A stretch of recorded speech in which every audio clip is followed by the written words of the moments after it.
Assalamualaikum warahmatullahi wabarakatuh. Di video kali ini saya akan membuat constituent test menggunakan kalimat ini yang saya dapatkan dari cerita yang ini.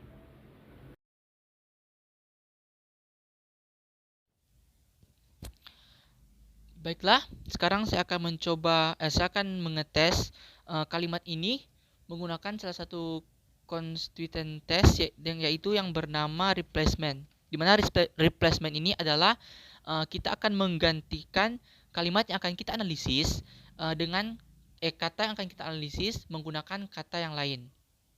Baik, di sini saya akan menggantikan kata the man dengan Adam dan juga penguin dengan animal. Sekarang kita akan mencoba untuk membaca kembali kalimat ini dengan menggunakan kata yang sudah kita ganti ini. Apakah ini menjadi kalimat yang bisa didengar dengan masuk akal dan juga benar secara gramatikal. Baik, Adam was still carrying the animal. Nah, di sini kalimatnya masih tetap bisa kita baca dengan masuk akal dan juga gramatikalnya benar. Dan itu menandakan bahwa the man dan juga penguin ini adalah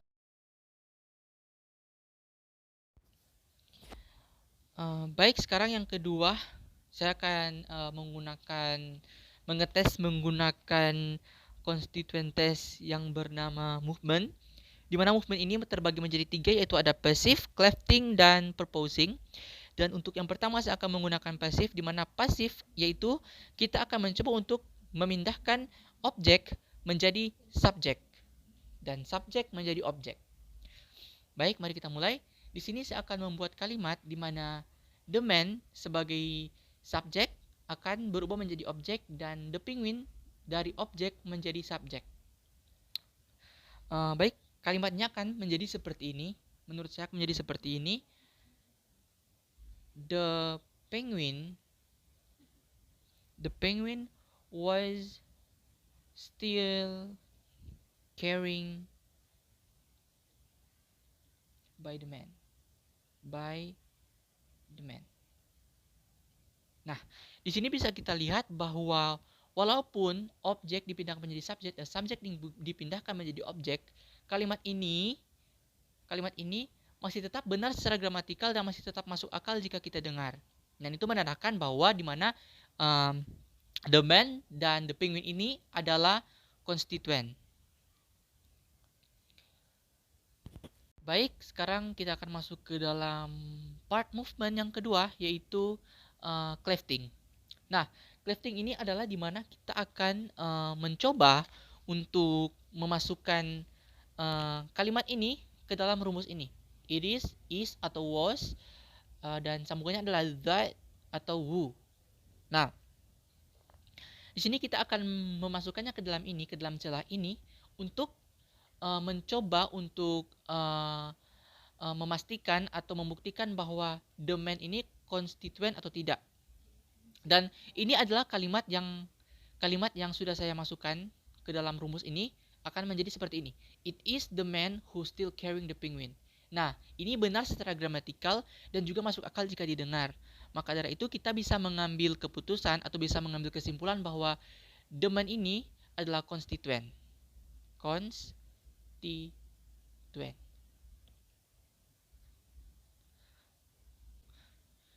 Baik, sekarang saya akan mencoba menggunakan part movement yang ketiga, yaitu proposing, untuk mengetes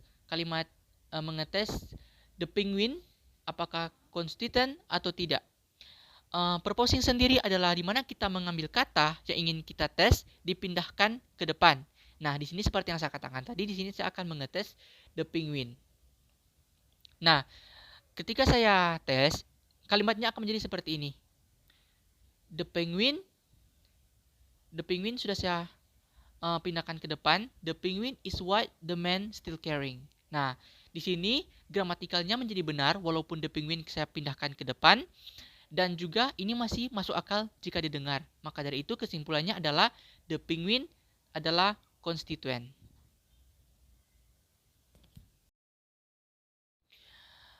Oke, sekarang kita sudah akan masuk ke the modification, di mana modification ini adalah constituentes yang dimana kita akan mengetes suatu kata yang akan kita analisis apakah dia konstituen atau tidak dengan cara melihat apakah ada kata yang membatasi kata tersebut. Nah, di sini saya akan mengambil kata the man sebagai kata yang akan saya tes. Nah, di sini kata D ini membatasi kata the man ini, di mana dia menunjukkan secara langsung bahwa the man ini adalah seorang pria dan sudah tidak bisa diganggu-gugat artinya atau maknanya di dalam kalimat ini.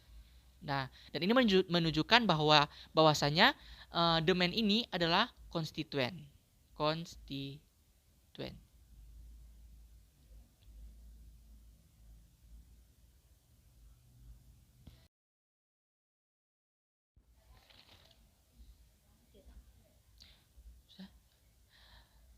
Oke, sekarang saya akan masuk ke dalam constituentes yang berikutnya, yaitu stand alone. Di mana stand alone ini kita akan mengetes suatu kalimat atau suatu kata, apakah dia konstituen atau tidak, dengan cara melihat apakah dia bisa berdiri sendiri atau tidak. Nah, biasanya kami menggunakan cara ini dengan cara mengajukan pertanyaan. Biasanya, misalnya contoh, sini saya akan mengetes ini, kalimat ini. Carrying the penguin. Saya akan mengetes kalimat ini dengan cara mengajukan pertanyaan seperti ini. Apa yang sedang dijaga oleh the man? Gitu. Apa yang sedang di-carrying oleh the man? Nah, jawabannya adalah carrying the penguin. The penguin. Nah, di sini penguinnya ini, carrying the penguin ini, kalimat ini itu bisa berdiri sendiri tanpa bantuan dari kalimat yang ada di sebelumnya ini, dan dia bisa berdiri sendiri. Maka dari itu kita bisa menarik kesimpulan bahwasanya carrying the penguin ini konstituen. Nah, berikutnya saya akan mengetes the man. Nah, the man ini saya akan mengetesnya menggunakan sebelum dan setelahnya. Ini adalah menunjukkan bahwasanya siapa di mana yang menjaga the man the penguin? itu Siapa adalah yang masih menjaga the penguin? konstituen. Jawabannya adalah the man. Nah, di sini the man bisa berdiri sendiri. Kalimat the man ini bisa berdiri sendiri tanpa bantuan dari kalimat-kalimat yang ada.